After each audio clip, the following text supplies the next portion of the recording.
This is Pastoring in the Digital Parish, your resource and point of connection for building ministry strategy and bringing your church into the digital age. My name is Ryan Dunn. I'm a digital communicator, church volunteer, ordained clergy person, and a podcast enthusiast. I've written articles about podcasts and starting podcasts. I've done training sessions on starting podcasts. And as I've endeavored to start a sermon podcast for my little church here in Nashville, Tennessee, I realized that I've never done a podcast episode about starting a podcast. So let's rectify that on Pastoring in the Digital Parish. In this episode, we'll cover a few quick but compelling reasons for your church to have a podcast, and then get into the nitty-gritty procedures of producing a church or ministry podcast. Okay, we're going to break this down into 5 key steps to getting started. And you can skip to whatever part of the journey that you're on. First, we'll explore the reasons a church podcast makes sense. And second, we'll explore the format of podcasts that is right for your ministry. Third, we'll cover the necessary equipment you'll need to record your podcast. Fourth, we'll get into editing and production. And then fifth, we'll get to the important details for delivering your podcast to the masses. That's hosting and distribution and stuff. So let's get rolling on pastoring in the digital parish. Let's begin with the why. Why should a church have a podcast? In true pastoral fashion, I'm going to answer that question with a story. So buckle up. If you've listened to this podcast like at all, you know I'm from the Methodist tradition. So I'm reaching into Methodist history for this story. On April 2nd, 1739, John Wesley committed an act that he previously thought was something vile. At 4 p.m., Wesley stood roadside as wearied miners undertook their commutes home, and Wesley committed field preaching. Yes, said Wesley of this experience, quote, "I could scarce reconcile myself at first to this strange way of preaching in the fields, of which he," meaning George Whitefield, "set me an example on Sunday, having been all my life till very lately so tenacious of every point relating to the decency and order." In spite of Wesley's previous thoughts, field preaching soon became the chief medium through which the Methodist movement actually spread. Wesley himself noted that he was often out and about preaching sermons at 5 a.m., assumedly to reach workers headed to their places of employment. The practice of field preaching was all about meeting people where they were. Well, let's fast forward to today. 53% of the American population has listened to a podcast in the past month. 26% of the population listens to podcasts weekly. So that's nearly 87 million people who are at least once a week listening to one or more episodes of a podcast. And those stats are from Buzzsprout.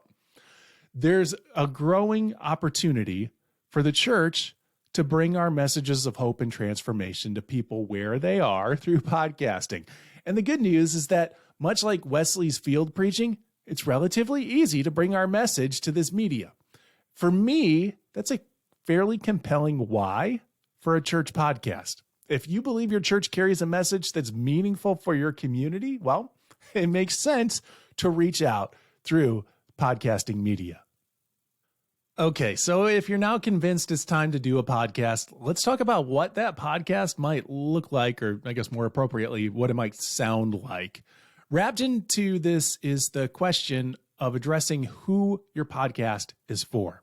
I want to push you to answer that question a bit more specifically than anyone or everyone. As they say in the writing world, if your book is for everyone, then it's really for no one. And the same is true for podcasting. So take a stab at specifically defining your audience. Your church podcast might simply be for members who aren't able to regularly participate in weekly worship. Or it might be for people in your community who are interested in issues of social justice. Or it might be for a more general population of people who feel like life is missing something and are curious about spirituality. Or it could be for people who have been hurt by church. I mentioned that this episode was inspired by my own quest to start a podcast for my church, and we're doing a sermon podcast. And the audience is people who have heard about some of the interesting things that our church is up to in the community, and therefore they want to know a little bit more about who we are and what we believe. The who is the determining factor of the what. So when you define who your podcast is for, you can more easily discern what it is that you can offer them. At my church, we primarily communicate our values and ideas through Sunday sermons. Probably not too dissimilar from your church. So sharing those sermons will help the audience of the curious learn more about us. You may discern that an interview-based podcast might be the best way to serve your audience. Or, like this episode, an informative monologue might hit the mark. The format of your podcast dictates what gear you're going to need. Interview formats necessitate equipment allowing for recording multiple inputs. Co-hosted formats require multiple microphones and possibly a means for recording from separate locations. Will your podcast involve a co-host? Will you be hosting interviews? If so, will interview subjects join you in person, or are they going to be recorded remotely? Will you be doing a more journalistic podcast that requires things like audio clips from the field? Now, you don't have to have all these questions answered before you begin, but having ideas of what content you hope to present will help with obtaining the right equipment. Let's talk equipment. At its simplest level, a podcast requires two things: a microphone and a recording device. You may have this stuff in place already. If you're doing a sermon podcast like we're doing with my church, you're probably already recording this stuff. In our case, we do a live stream of each worship service, and that means I can just download the recorded service from YouTube or Facebook and then cut it up and convert it to the audio that I need. In fact, let me just tell you how I'm doing this. I'm downloading the file from YouTube. As I mentioned, I'll then trim the file down to the sermon in a video editor. I simply use iMovie because it's free and it meets the need. If you're a Windows person, there are free video editors out there. I just don't know enough about them to recommend one for you. Anyways, I do this portion of editing in video because having those visual cues to define where the sermon begins and ends just saves me a whole lot of time. Once I cut down the file to just the sermon, I convert it to an audio file. Then I drop it into some audio editing software. And this is often referred to as a DAW, a D-A-W in the biz. That stands for Digital Audio Workstation. The particular DAW that I use is called Audacity. It's free. That seems to be a big selling point. It's important to me. And it's actually a really, really capable DAW. It has all the features I've ever needed to clean up rough audio and make a good sounding episode. And I'll talk more about that when I get to the editing though. In the meantime, just know that you'll need a DAW, a digital audio workstation or audio editor. I use Audacity. Some podcast hosting services offer editors on their platforms. Our friend Dan Wunderlich, who we've heard on this podcast, uses GarageBand to do his podcast. It's another free one if you're an Apple person. There can be a little bit of a learning curve involved in these systems. I suggest starting at the most accessible point. So for me, that was going free and easy. Now, if you've determined that something like an interview-based format is best for you, then some other equipment is going to be required. You need a mic, again, and a recording device. Let's talk microphone first. These days, I record all of my podcast episodes in my home using equipment I bought myself.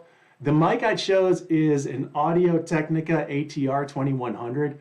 It's a really versatile mic. I'm actually not using it for this portion of the podcast because I wanted to be able to show it to you on the video. But what I like about it is that it has both XLR and USB outputs. So I can plug to a traditional mic system, or I can just plug it straight into my computer. And it's a dynamic microphone, meaning it's not overly sensitive. And that works for me because I'm in a studio type setting here in my office. If you ever watch the video of these episodes, you can see I'm right up on my mic. If I backed away from my mic, that would really play with the volume level. And that works in my context because I'm recording one voice on my end and I want to cut out any extraneous noise. So with a dynamic mic, you get a clear recording of my voice right up on the microphone, but you're also unlikely to hear my dog Jackie barking downstairs at the neighbor washing his car. All right, I'm back to recording on my normal mic here, and you probably have noticed a little bit of a difference in the quality. Again, it's a dynamic mic. A lot of podcasters use something called condenser mics. I'll be honest, I don't know why they do that. A condenser mic is a great room mic. So if you're going to have a panel of people talking and just have one microphone planted in the middle of them, then a condenser mic is appropriate. But if the purpose of your mic is just to pick up one voice, a condenser mic might not be the right way to go, because it's going to pick up your voice all right, but it's also sensitive enough that it's going to pick up Jackie dog barking at the neighbor, and it might even catch the neighbor's music too. Dynamic mics are meant to pick up one source, and condenser mics are meant to pick up multiple sources. For some reason, a number of mics that are marketed as podcasting mics are condenser mics, which doesn't make a lot of sense to me. But if you want to record multiple voices on one mic, or not to have your mic right up in your face, then maybe a condenser mic is actually for you. Just make sure that the whole neighborhood is quiet then when you're using it. Besides a mic, you need a recording device. Many podcasters use their computers as recording devices, and they work well for formats with a single host or remote co-hosts or guests. Dan Wunderlich records his shows on GarageBand in his computer. Audacity can also be utilized for audio recording. And again, it's downloadable for free. However, I will lift up that utilizing an external recording device allows for just a little bit more flexibility and security. And some popular recording devices include the Zoom, not to be confused with the meeting software. This is the Zoom audio recording company, the Zoom H4n, the Zoom H6, and the Tascam DR40. I'll take you through my studio setup. We've already seen that the mic is an ATR 2100 microphone. I plug that into a PodTrack, a Zoom PodTrack P4 digital recorder. For interviews, I connect with guests either via Zoom or through more frequently now a platform called Riverside, which is a paid service that is a lot like the Zoom meeting app, but it just has some extra features for podcasting, and it simply records more securely and with just a little better quality. And these are on my computer, which is plugged into the PodTrack recorder as well. In this way, the PodTrack recorder becomes a mixer for me. So if you're looking at the video, I can play with the various settings. I can bring my own level up. I can bring the recorded person interviewee down if I need to, or more often I need to crank their level up a little bit. And also I can record both on the PodTrack and on the meeting software like Zoom or Riverside simultaneously. And I almost always record in both places because this has saved me from losing material a number of times. In fact, the last time I didn't record in both places was for this podcast, and I ended up losing the episode. Lesson learned, it pays to have a backup recording. If you're going the cheap or minimalist route, you can probably skip getting an external recorder and just record right on your computer. All you'll lose is the mixing capability and the security of a backup recording. Okay, so once you've recorded, then what? Well, you need to put the polish on the content through editing. Let me take you through my editing process for both my church's sermon podcast and for this podcast, so you get an idea of what is involved in each kind of format or each style. On the sermon podcast, I download the video from our church's live stream. I cut it down to the sermon in a video editor. Then I convert that edited video file into an audio file. Your video editing software may allow you to export audio files, or you can use a converter like DB PowerAmp.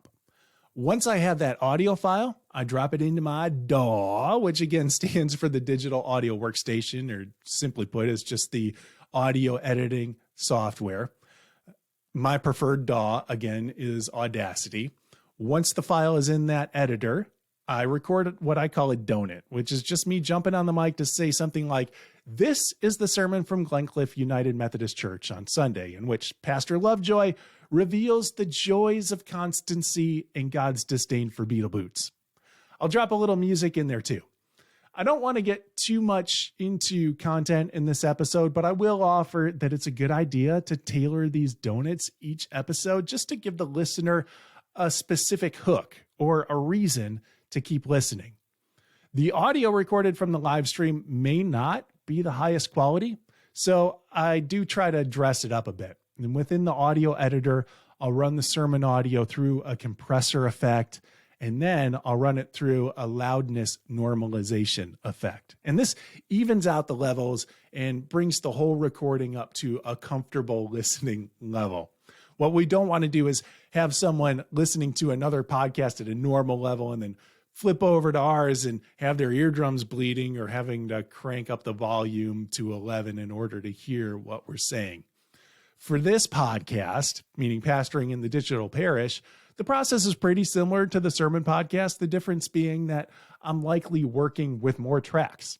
Instead of a single sermon audio recording providing the meat of the episode, I have overlaying audio tracks from my mic and from the guest's mic as well. And I'll run the compression and loudness normalization effects on the guest's file.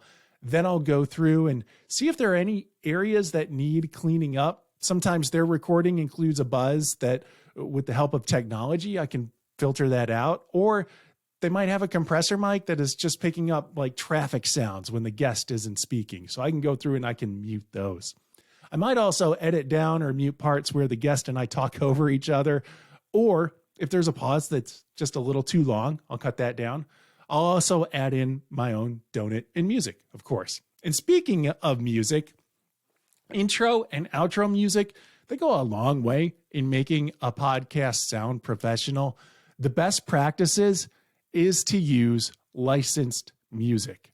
Sites that offer free licensing are called Incompetech. That's INCOMPETECH. Another one is DigCC Mixter. That's DIGCCMIXTR. I'm linking those in the show notes so you can click through there. AudioJungle.net. Thanks for the easy name. They license music tracks for a small one-time fee as well. Once you're edited, it's time to export and save the whole file as an MP3. Certain podcast distribution apps like Apple Podcasts, for example, only accept MP3 or M4A files. So it's pretty industry standard to just save your final podcast as an MP3. Depending on your audio editor, you may need to run the file through a converter in order to get to the right file type. Awesome. You've recorded some great content. You've edited it into something pretty slick sounding. You're ready to get this good news to your specific audience. So what comes next? You need a podcasting host. A podcast host is a place to store and distribute your podcast audio files. This service will provide something called a podcast RSS feed, which is basically a listing of all your episodes. And that you will submit to your platforms like Apple Podcasts and other podcast directories. Here at United Methodist Communications, who puts on the Pastoring in the Digital Parish podcast, we host our own podcasts. And this means that we have control over everything, where our files are, how they get distributed, etc. The rub is that none of our process is automated. So self-hosting has the benefit of complete control, but it comes with the cost of having to manually navigate the podcast posting process. And here's how that goes. First, we have to get our edited episode MP3 onto the internet. So we upload the file to one of our servers. Then we have to let the podcast distribution services like Spotify and Apple know that we have an episode out and where they can find that episode file. This notification, again, comes through the RSS feed. Initially, someone, in this case our web developer Lane, had to go to each podcast distributor to create a podcast channel and supply them with our RSS feed. Now, when we release a new episode, we have to create that feed notification. We use WordPress to do so. We build an episode post. which includes the URL of our audio file. And then the WordPress post is the trigger for our RSS feed, which then triggers the podcast distributors to update our channels on their sites. It's a bit of work, but we never have to worry about someone else removing our content, and we have complete control over where our podcasts go. If that sounds like some work, the good news is that there are hosting services that automate this process for you. Anchor is a free hosting platform. Other platforms include Libsyn, Transistor, Blueberry, and Buzzsprout. All of these services supply podcasters with that RSS feed. They will also distribute your RSS feed to various distribution points for you. They generally offer some kind of reporting stats and metrics too, which can be nice. The drawback, of course, is that your material is hosted and stored on their servers. And here's an example of how that can be a bit challenging. A few years ago, I did a podcast as just a passion project or hobby, and I used one of the paid hosting services for hosting and distribution. I mothballed that podcast after a couple of years. Actually, I mothballed it in order that I could start this podcast. To this day, though, I'm still paying a small amount each month for the hosting service to keep my mothballed podcast going. Now, I can download all of those episodes and I can move them to another hosting system and keep the podcast alive in perpetuity. But that's a process I've yet to undertake because it's lengthy. So that's just an example of the rub of having someone else control your content. If I stop paying them, they will remove my podcast episodes and they'll just be gone.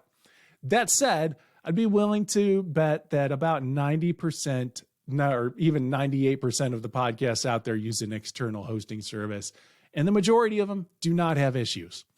For our church podcast, we're using a free service because I started this with no budget. So far it's working fine. And there is always the opportunity to then go to a paid service down the road. We don't have the resources to do self-hosting at our church, and yours may not either. I will offer this word of caution. Do your checking around. One of the free ways to get a hosting service is to use an audio host like SoundCloud. And SoundCloud is very cool for most purposes, but what I've discovered is that the RSS feed that it creates is not accepted by some pretty big platforms. For example, I want to have our church's sermons playable on smart speakers. It was a goal to be able to say, smart speaker, play Glencliff UMC. SoundCloud is not compatible in that capacity. And it's actually creating a bit of an issue for the work that I do with Rethink Church because we do audio recordings of all of our articles. And we've been hosting those on SoundCloud. It would be fantastic to set up a smart speaker skill that plays our audio articles whenever requested. If that's a dream that you might have, then I'm sorry to say that SoundCloud is not the answer there. But once you've found the right hosting system for you, then it's time to upload and promote. Making the podcast discoverable is probably the biggest challenge of podcasting. It takes time. Unless you're able to start with a launch that has a lot of promotion dollars behind it, expect a slow burn to your podcast growth as opposed to a big bang flash. I've actually done some other episodes about building community around your podcast and discoverability, so I'll list those a little bit later. You can check those out. And that's going to put a wrap on this session of Pastoring in the Digital Parish. If you want to learn more about podcasting, here are those relevant episodes. In September of 2021, I did a bonus episode for International Podcast Day. It's called Building Community Around Your Podcast. It's only 12 minutes long, and it really dives into getting people listening to your podcast. And you also might want to go check out From Passion to Podcast to Faith Community from March of 2022. It also explores how community coalesces around a podcast and then how that actually led to an expression of church online. Again, my name is Ryan Dunn. I would like to thank resourceumc.org, the online destination for leaders throughout the United Methodist Church. They make pastoring in the digital parish possible. They host our website. And if you go there, you can find more online resources for ministry. That's pastoringinthedigitalparish.com. If you want to connect, check out our Pastoring in the Digital Parish group on Facebook. You can also send me questions and ideas for future sessions at digitalparish@umcom.org. And another session comes next week as we're wrapping up season 5 of Pastoring in the Digital Parish. In the meantime, peace.